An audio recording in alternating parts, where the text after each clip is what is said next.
안녕하세요. By the way, that means hello in Korean and hello and welcome to everyone back to Game 4 of Lecaf OZ versus OGN Sparkies. Now, I'm not actually Korean. Don't believe me if I do say that. I just have a lot of Korean international friends who teach me greetings, pleasantries, and a lot of bad words. Yeah, I won't be using them in this commentary though, unless Yarnc loses, because I really love Zerg players, and Yarnc is actually becoming one of my favorite players. Well, not favorite, obviously, but I actually admire Yarnc a lot from his game with Songho last week that I commentated on. He actually did quite a good job just by sheer multitasking. I think he was putting Hydralisk drops every which way and Lurker drops every which way. He really did a good job that game, and maybe he'll do a good job this game too. His record is actually 59% against Terran. This will be a Zerg v Terran matchup. Lecaf did send out HiyA, a Terran player, who is not so good against Zerg players, unfortunately for him. He's around 39% against Terran, and the problem is, this is one of the clutch games for Lecaf now. They have to win this next match in order to go to the ace match, in which they'll probably put out Jaedong and have him win the series. But we'll have to see. HiyA is red Terran spawning in the bottom left corner of Andromeda. This map will be Andromeda, which is slightly Terran biased, so HiyA has that running for him. And HiyA is looking quite intense with his mouth open. Hopefully no jewel will come out. Luxury, on the other hand, is spawning as white Zerg at the top right position. These are cross positions. Both players will not find each other for a while. It'll probably be a longer game because of that. I'm actually expecting probably macro games. Andromeda is rather favorable for macro games because there are 3 bases that you can so easily take. And because of that, I think Terran actually does benefit from that, because really 3 base Terran is a lot better than 3 base Zerg. Especially when one of those bases does not have gas in it. The mineral only does not help the Zerg as much as it helps the Terran player. And I'm actually quite excited for this match because it is the first non-mirror match that we have seen all day in all of these matches. And I was actually looking forward to a Terran v Zerg. This is probably my favorite matchup to watch other than Zerg v Zerg. I actually happen to like TVT when it's done right. But Zerg v Terran is actually quite exciting, especially if it gets to late game. I'm actually hoping for it to get to late game. But I think we're seeing a 9 pull. No, sorry, maybe a 12 pull? That was a strange timing. Yarnc's Overlord did pop. I don't think he did place a hatchery down.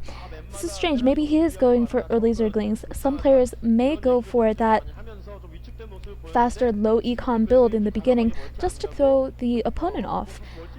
Because HiyA probably does not expect this. Most Zergs do go for 12 hatch. This does seem to be probably a 12 pull, 12 hatch. That's the only thing that I can guess. I'm not sure about the timings, but it does look quite similar to a 12 pull that you would use in a Zerg v Zerg. I don't think it's as commonly used against Terran though, because really econ is necessary. Unless you go for those early Zerglings, econ is more important. HiyA's SCV has in the meantime come up and scouted out Yarnc's strategy. But yeah, if for those of you who didn't hear last game, at the end of the last game I started talking about collegiate StarCraft, and I am still looking for more colleges. We welcome any college to just contact us. And oh, by the way, let's get back to the game actually. HiyA is going for a command center after barracks, I think, but I'm not sure why, because Yarnc has gone for Zerglings. Yarnc has that earlier pool, and he may be able to run by before that bunker is created, but it is a long distance. It is cross position. Yarnc does know where HiyA is because of process of elimination, but these Zerglings might not make it in time. They do not make it in time, and HiyA has those 2 SCVs on the ramp. These Zerglings will have been made in vain. They will not be able to rip apart any Marines today, unfortunately.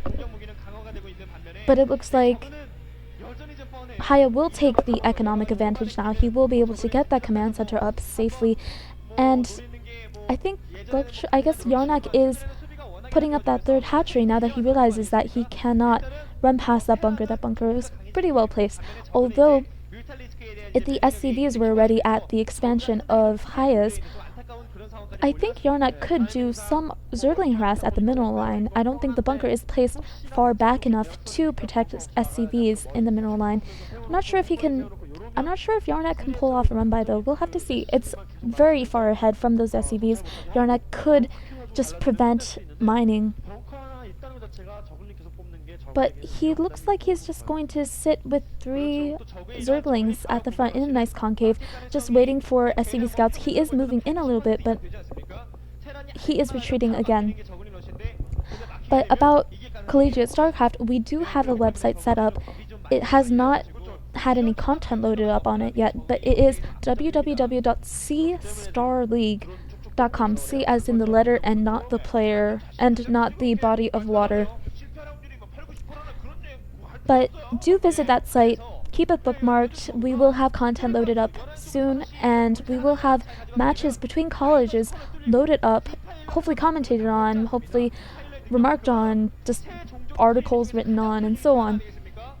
And HiyA is moving out with his Marines. He has quite a few Marines. He probably wants to wait for his academy, but he might just clear out the Zerglings, make some room for his SCV to do some scouting. I think Yarnc is a little bit afraid by this. He is building a creep colony, at least against those Marines, but I don't think HiyA will move out until he has medics, so that creep colony may have been built in vain. Yarnc has put those Zerglings on his ramp though, and he will be able to get this SCV, I think. Hopefully, that SCV should get surrounded, so should get... But HiyA is moving out of his Marines right now. Luckily, Yarnc does see that with his Zergling, and he's putting down a lot more Sunkens. He has around 3. I'm not sure if they'll be able to come up in time. A comsat does go off. The Marines are in range with 1 medic, but 2 Sunkens are up, and those Zerglings are up. And a Spire is on the way for Yarnc. He is going 3 hatch mutas. It has been scouted, it has been scanned by HiyA, and he will probably be prepared with some turrets. I'm not sure how effective Mutalisks will be, especially on a map of this size. Turrets will be up in time, most likely, unless HiyA completely messes up his timing for no reason whatsoever. But Mutalisks probably will not be up in time to do that much effective damage on Andromeda.